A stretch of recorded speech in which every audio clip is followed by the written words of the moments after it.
We're on. Hello, this is George. And Bonnie. Mwah. It's Tuesday, Yay. 7 o'clock. And we're here. And we're here. Are we here to talk about kings tonight? Of course we are. That's what we said we were going to talk about. Well, you're on. Not yet. Oh. No, I am. Okay. Alrighty. Hey, kings. King. Now, we're not going to just talk about one king. We're not going to talk. We're just going to bring out a number of kings, and we might go back and forth. No, we will go back and forth. Kind of an interesting study. You ready? Yes, dear. Mwah. King. Kings. What is being a king? Huh? Hi, Jim. Do you get a little title? It's been a long day. Do you get a title by being a relative of a certain family line? Are you appointed? We don't think you get elected. Do some come to power in a nation and then appoint themselves to be a king? Then the ruling family would pass the title down to their next in line or appoint one of their children to be their successor. Here's a good question. At least it was for us. Why did the children of Israel want a king like the nations they went to war with? Did they want to copy others more than to listen to Adonai? Hey, Rich. Hi, Anna. Did they think they would be more powerful if they had one ruler of their nation instead of all those religious leaders to follow? If you think about that, there was a section of influential people stirring up the crowds to believe that their idea is better than God's. That's talked about in 1 Samuel 8, 4 through 9. 1 Samuel My honey's gonna read 8. that. 4 through 9. 4 through 9. I gotta find it. Okay. All the leaders of Israel gathered themselves together, approached Samuel in Ramah, and said to him, "Look, you have grown old, and your sons are not following your ways. Now make us a king to judge us like all the nations." Samuel was not pleased to hear them say, "Give us a king to judge us," so he prayed to Adonai. Adonai said to Samuel, "Listen to the people, to everything they say to you, for it is not you they are rejecting me. They don't want me to be king over them. They are doing to you exactly what they have been doing to me from the day I brought them out of Egypt until today, by abandoning me and serving other gods." If a person wants to know how the kings of Israel really came into existence, read all of 1 Samuel 8. Saul, Israel's first king, was from the tribe of Benjamin. He was a Benjamite, from the smallest tribe of Israel. And Saul was even from the smallest clan in the tribe of Benjamin. We're going to talk more about Saul later. Adonai told the Israelites what to expect with a king. Again, read 8, 10 through 22. This is a long one.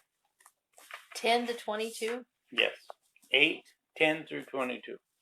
Samuel reported everything Adonai had said to the people, asking him for a king.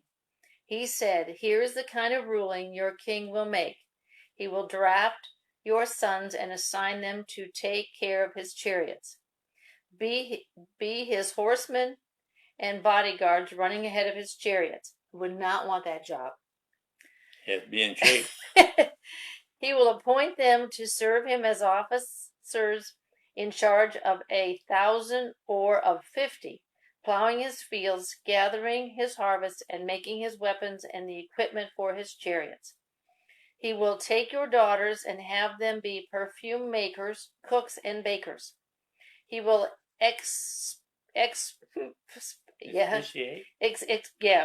your fields, vineyards, and olive groves, the very best of them, and hand them over to his servants. He will take the 10% tax of your crops and vineyards and give it to his officers and servants. He will take your male and female servants, your best young men and your donkeys, and will make them work for him. He will take the 10% tax of your flocks, and you will become his servants. When that happens, you will cry out on account of your king, whom you yourself chose. But when that happens, Adonai will not answer you. However, the people refused to listen to what Samuel told them, and they said, "No, we want a king over us so that we can be like all nations, with our king to judge us, lead us, and fight our battles." Samuel heard everything the people said and repeated them to Adonai to hear. Hi, Dallas. We now wonder, why would a crowd do such a stupid thing? We guess crowds and unruly people will not listen, but they will turn ugly to get their way and even break the law to get what they want. There are a number of individuals who set up and rebelled the kings when they became king, even though Adonai warned against them. Okay. Even if you're a king, when God gives direction, that doesn't always mean that there will only be clear sailing. A good example of that is after Adonai worked with Samuel in getting Saul appointed and getting Saul to accept the calling.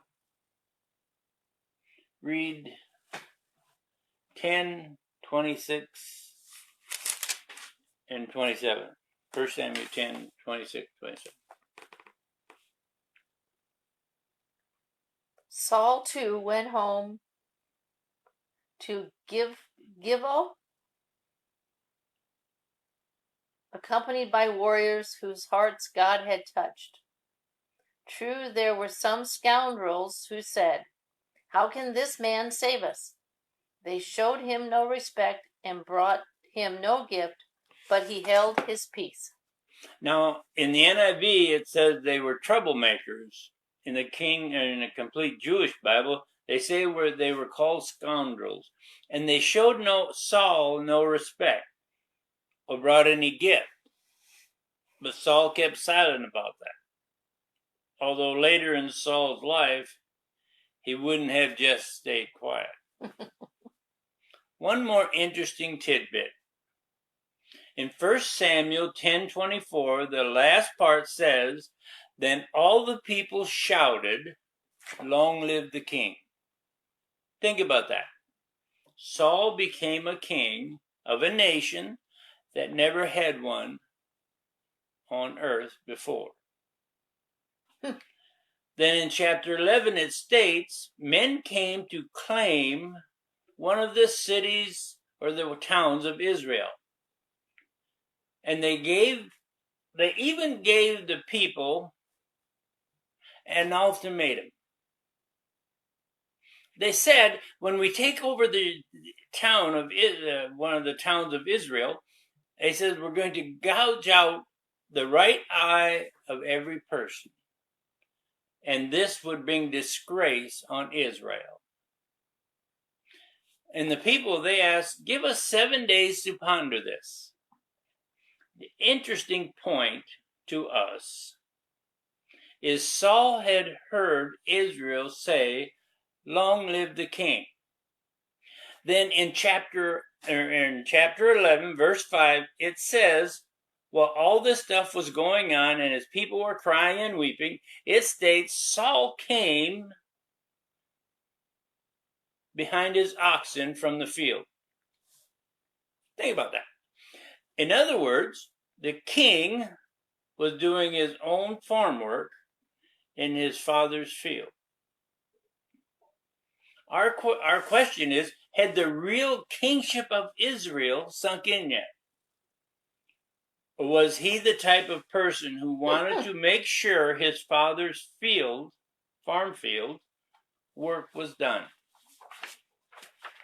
That was just an interesting thought that I found when I read it. That is interesting that he was out actually working in the field as the king. I have a feeling we'll come back to that in a little bit. Now we had Saul before King David, and King David, he was a man after God's own heart, but we know he messed up. So we would guess that proves we all have a chance. Then Solomon, who was succeeded by his son Rehoboam, some readings state that Solomon became king in the year of 970 BC. He reigned for 40 years or so. What would that be?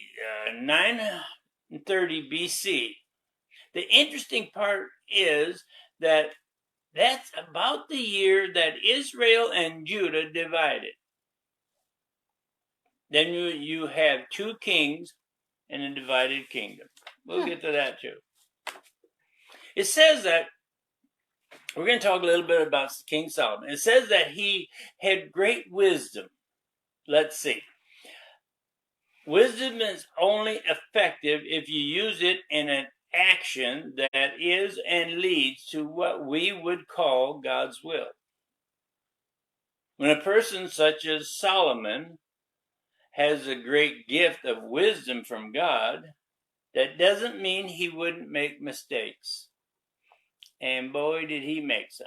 I think so. We hear all the time Solomon, the wisest man, the king of all time, but was he? When one studies 1 Kings chapter 3, you read about how he asked only for a discerning heart to govern God's people and to distinguish between right and wrong. 1 Kings chapter 3, page 370, verses 12 and 13. 1 Kings 3, 12. Okay. I am doing what you requested. I am giving you a wise and understanding heart, so that there has never been anyone like you, nor will there ever again be anyone like you. I am also giving you what you didn't ask for, riches and honor greater than that of any other king throughout your life. Don't lose that spot. Okay, the Father gave him those plus what he didn't ask for, riches and honor. But now, when you read 14, read 14.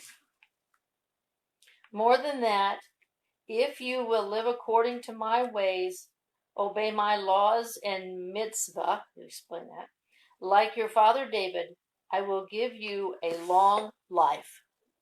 Okay. More than that. Now comes one of the strongest words in Scripture. It says, more than that, if you will live according to my way. If he lives according to God's way. obey my laws, and mitzvahs, which is command or commandment. In other words, a general principle for living for and under God. You will have a long life. Interesting. The request is granted as long as they live according to God's way. That stipulation was even laid out for the wisest man or king in all of God's word. In other words, Solomon had stipulations also. Chapter 11:3 tells us of Solomon's walk to what you might say the wild side.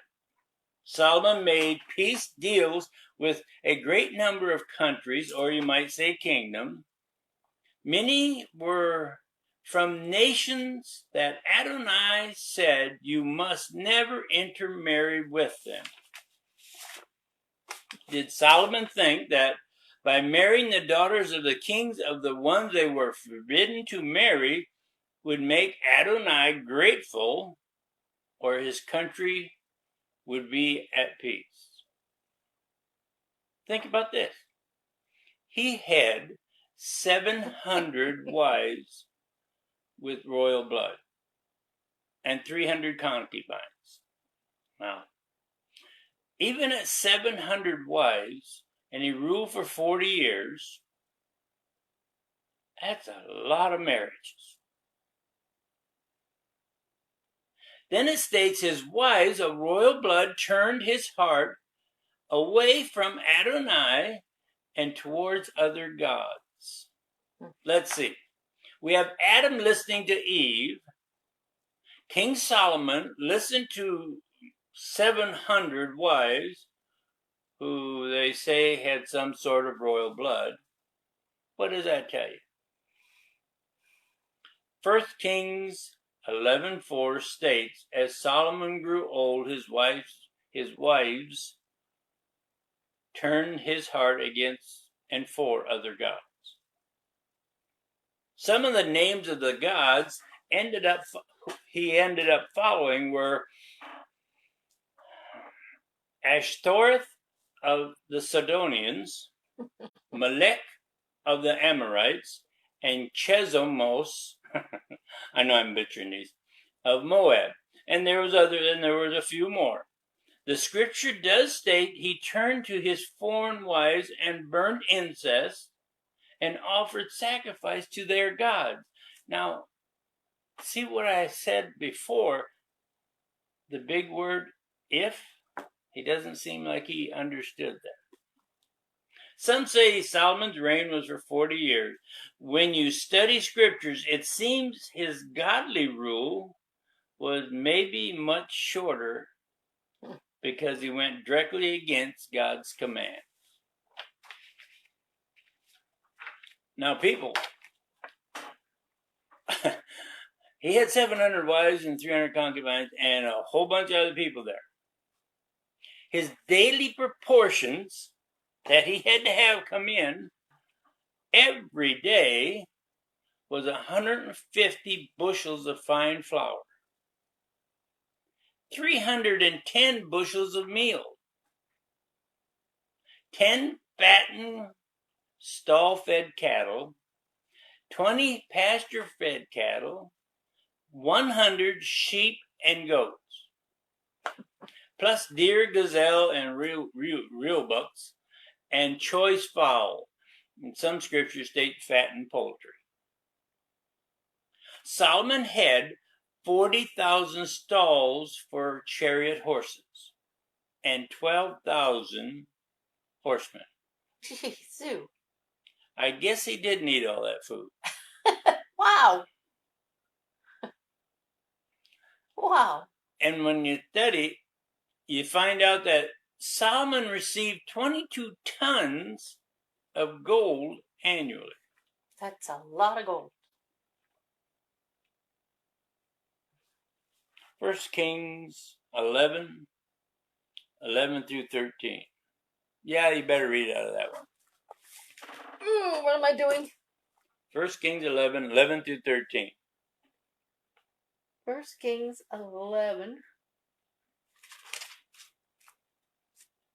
11 through 13. 13. So the Lord said to Solomon, since this is your attitude, and you have not kept my covenant and my decrees which I commanded you, I will most certainly tear the kingdom away from you and give it to one of your subordinates. Excuse me. Nevertheless, for the sake of David your father, I will not do it during your lifetime. I will tear it out of your hand. I will tear it out of the hand of your son. Yet I will not tear the whole kingdom from him, but will give him one tribe for the sake of David my servant, and for the sake of Jerusalem, which I have chosen. Oh, sorry. Adonai talks through Samuel, like we read in 1 Samuel 8. Chapter 9 is also an excellent study. It talks about Saul. And Saul's father, Kish, it says was a man of substance and was brave. Saul's father, he lost some donkeys. So Kish, his dad, his father, sent Saul and a servant to find them. We're going to talk about that towards the end. Now, this was after the people of Israel commanded that they wanted a king, and after Adonai told Samuel, this is what's going to be, and this is what they would get.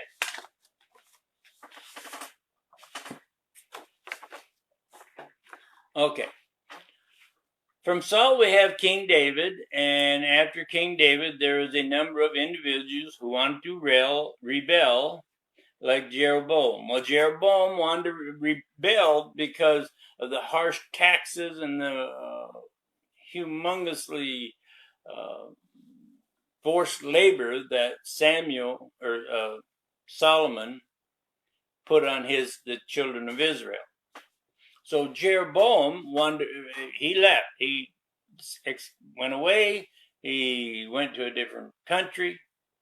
We read that Jeroboam returned to Israel after Solomon's death to have a meeting with Solomon's son, Rehoboam. Then this new king, Rehoboam, was asked by Jeroboam to lighten the harsh labor and the harsh yoke passed on to the Israelites that came from Solomon and that he had put on his people. And they told the new king they would serve him. Solomon's son, Rehoboam, asked the people to take 3 days and then come back to them, so he could consult the elders who served his father. The elders told Rehoboam, if you do the lightening of the harsh labor, and you do lighten the heavy yoke your father Solomon put on his people, then you'll be so popular, all Israel will always be your servant. Then what does this new king do? He asked his friends, the ones that grew up with him, what should I do? These young men told Rehoboam, the son of Solomon, to tell the people, my father made your yoke heavy. I will make it even heavier. They said, tell them that your father controlled you with whips. I will use scorpion. See, it was like they knew him, but they wanted all the glory that went along with him, not for the betterment of the country, of the people. So, I guess our point here would be the counsel by learned men or your bosom buddies. He chose his bosom buddies. He took their advice that eventually would divide the kingdom. In 1 King 12:16, it states the king wasn't going to lighten the people's burden at all. And the people stated in their displeasure. They told him this. The people stated, do we have any share in David? Because they loved King David. Do we have any share in King David? We have no inheritance. Wait a minute. We have no heritage in the son of Jesse. And Jesse was King David's father. They told the people, go to your tents, Israel. Then the people stated this last thing. They told this new king, care for your own house, David.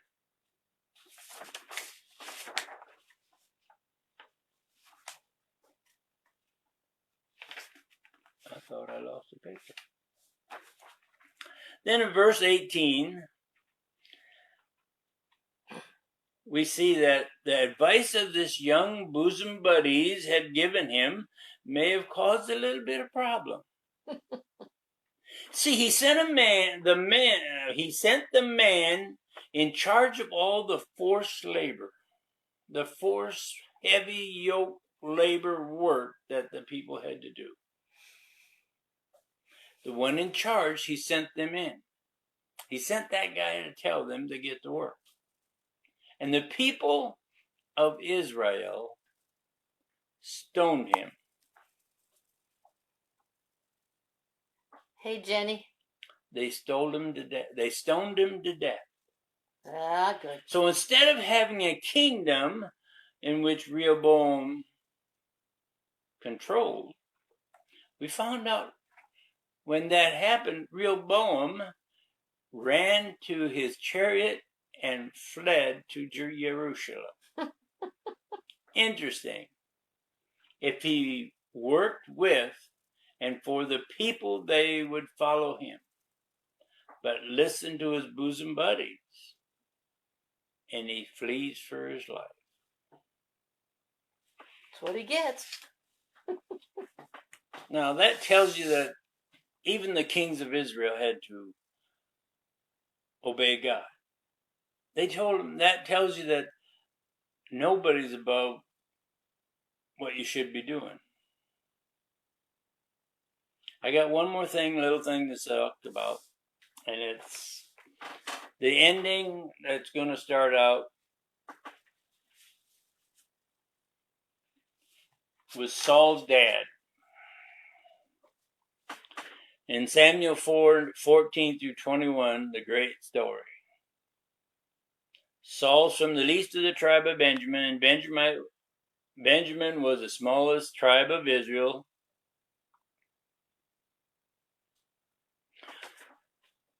But Kish, Saul's father, he lost 3 donkeys. And I told you we were going to go over this a little bit more.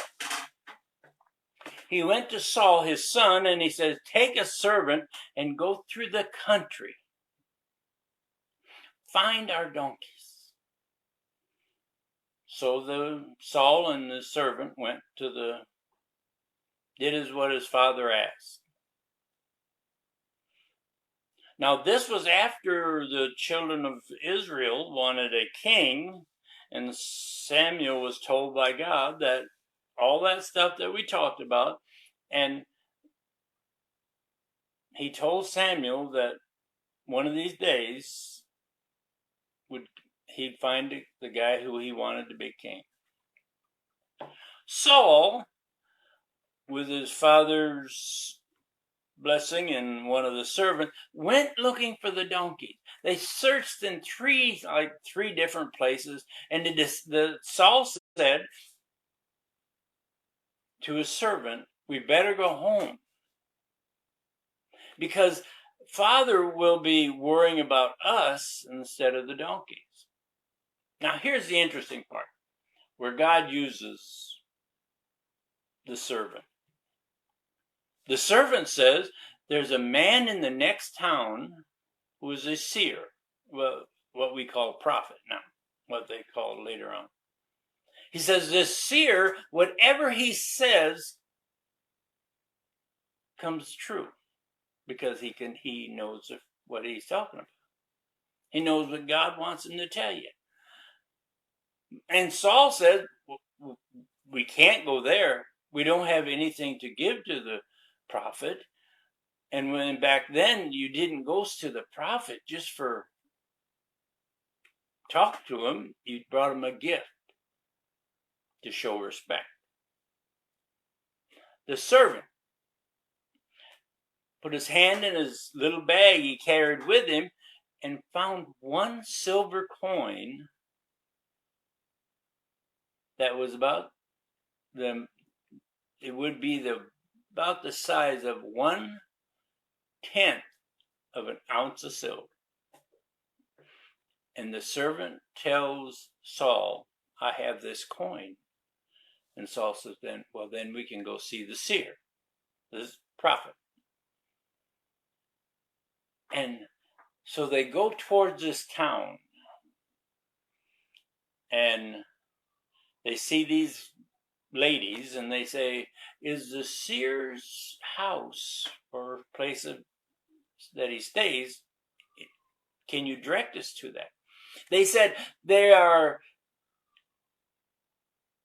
having a meal on the hilltop, I think, on the high place. And they will not eat until the prophet goes and prays for the meal. They always wait for him. But they said if you walk into the city, you might find the seer there. And the interesting part is that before this, Samuel, the seer, was directed to walk out to go to that meal. Excuse me.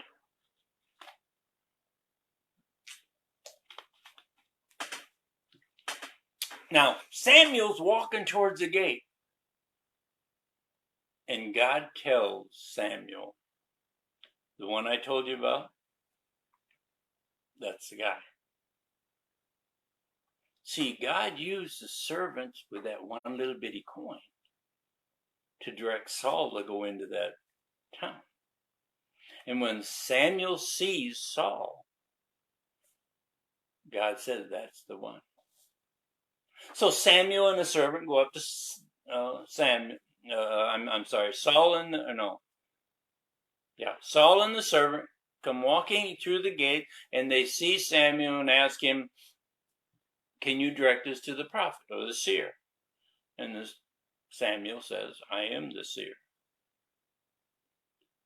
And he says, I'm going to a dinner that is being prepared, and you two are supposed to be my guests. He's told them, don't worry, your donkeys have been found, and your dad's not worried about you. You are supposed to be my guests at the meal. Now Saul goes in with the seer, Samuel, and the prophet or the servant goes in, and the prophet Samuel sets Saul in the seat of honor, the highest honor that you could have. Now, Saul doesn't really understand what's going on yet, but he accepts what the prophet says. And so when they get done, Samuel also told the guy that's preparing the meal, remember that choice portion that I gave you that I would tell you someday to cook at the right time. He told him to do that today. Okay. Then he says, and the meal's over, and they go to Samuel's house. And the next morning,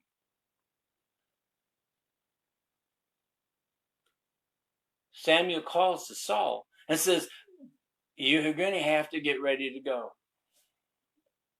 Come, you two. And they start walking towards the gate, the city gate, and Samuel tells the servant, would you please go ahead? I have something to tell Saul. So he tells Saul that he's going to be king.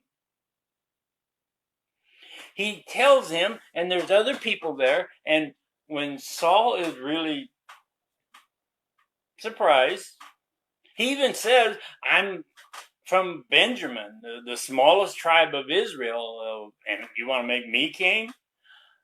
Not only am I from the smallest tribe, I'm from the smallest clan of the Benjamites. And Saul says, you're going to be king.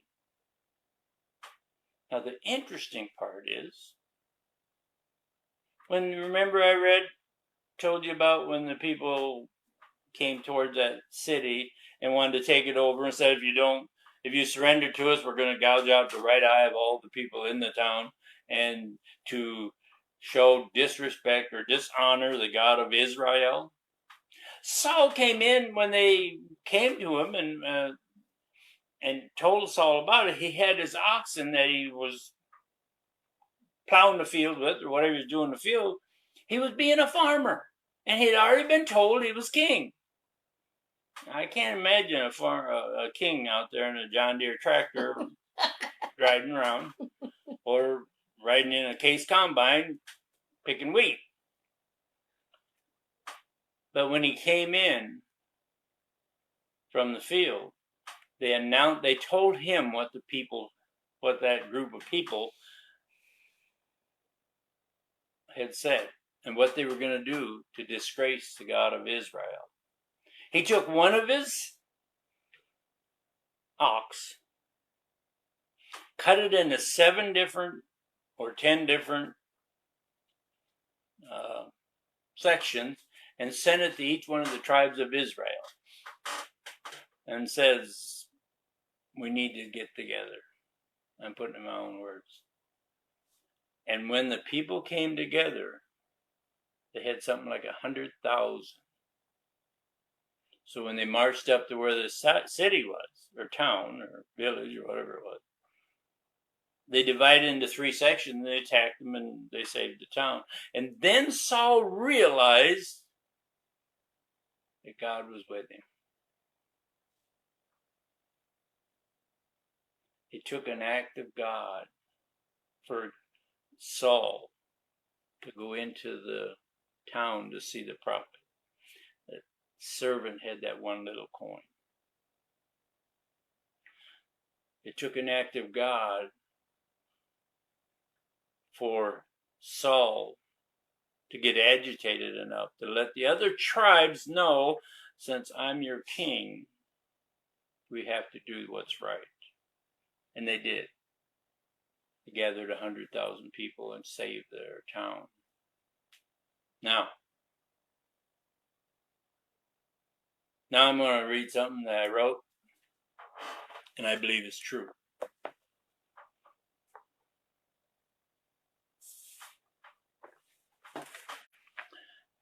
I'm going to repeat a little bit. Saul was from the least of the tribe of Benjamin, and Benjamin was from the smallest tribe of Israel. No wonder, with everything I've talked about, why Saul questioned Samuel. He may have believed him, but he questioned why would he make him king. And this is what paralyzed me when I wrote it. I had to quit writing. Here's what I wrote. That would be like saying, from the village of Potosi, Wisconsin, would come a man who would listen to Adonai and write one of the 5 most informative and important books for Adonai's true followers. That's this one right here. Why are people's hearts hardened? Is it through brainwashing? Or do they want a king for their religion? instead of a message from Adonai.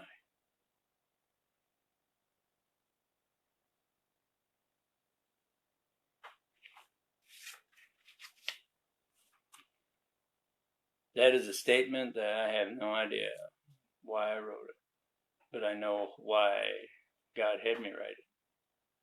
Because this, I wish I had enough money I could give everybody who wanted one of these. I'd send it to you free if I could, because if I could afford it. This is an important book. It opens people's eyes. Ask George from Kentucky. The two smartest people I know are George McGuire, Margaret Ann, Daryl and Jenny in Kentucky. Brilliant people, smart individuals. And when George read this book, he said he came over to our house because he had to have some kind of a seance or something to get me straight. Then he read it the second time because he realized there was something there. In all honesty, he's pushing the book as much or more than I am. It's a book that needs to be read. Needs the saying itself. Study. Your eternity depends on it. I'm not here talking about my eternity. I'm here talking about trying to get you to study for your eternity. I can't do nothing about your eternity. I can't do nothing about her eternity. I love her, but I can't do nothing about it. And like I said last week, if people have that comment, have that mentality that when they die, they want to believe a certain way because then they'll go see their dad or their mom or their son or their daughter or their husband or their wife.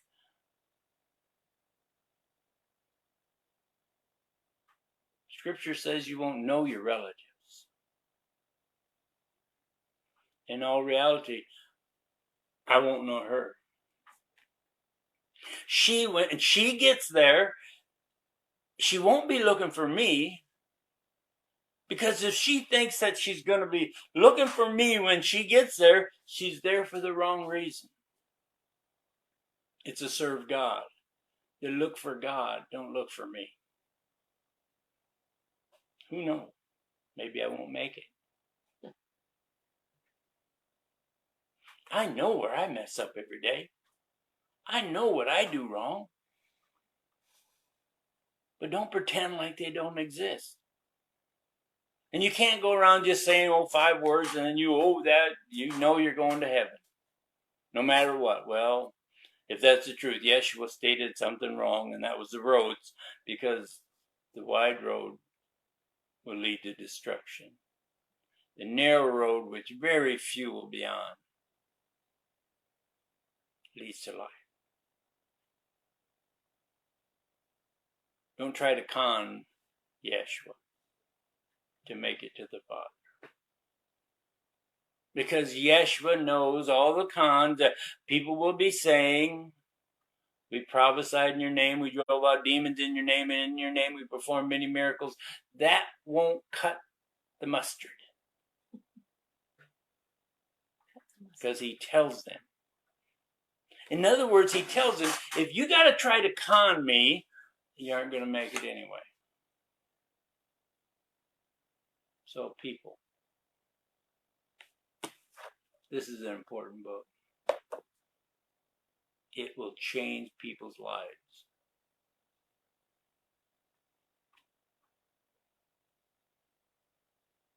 It did ours.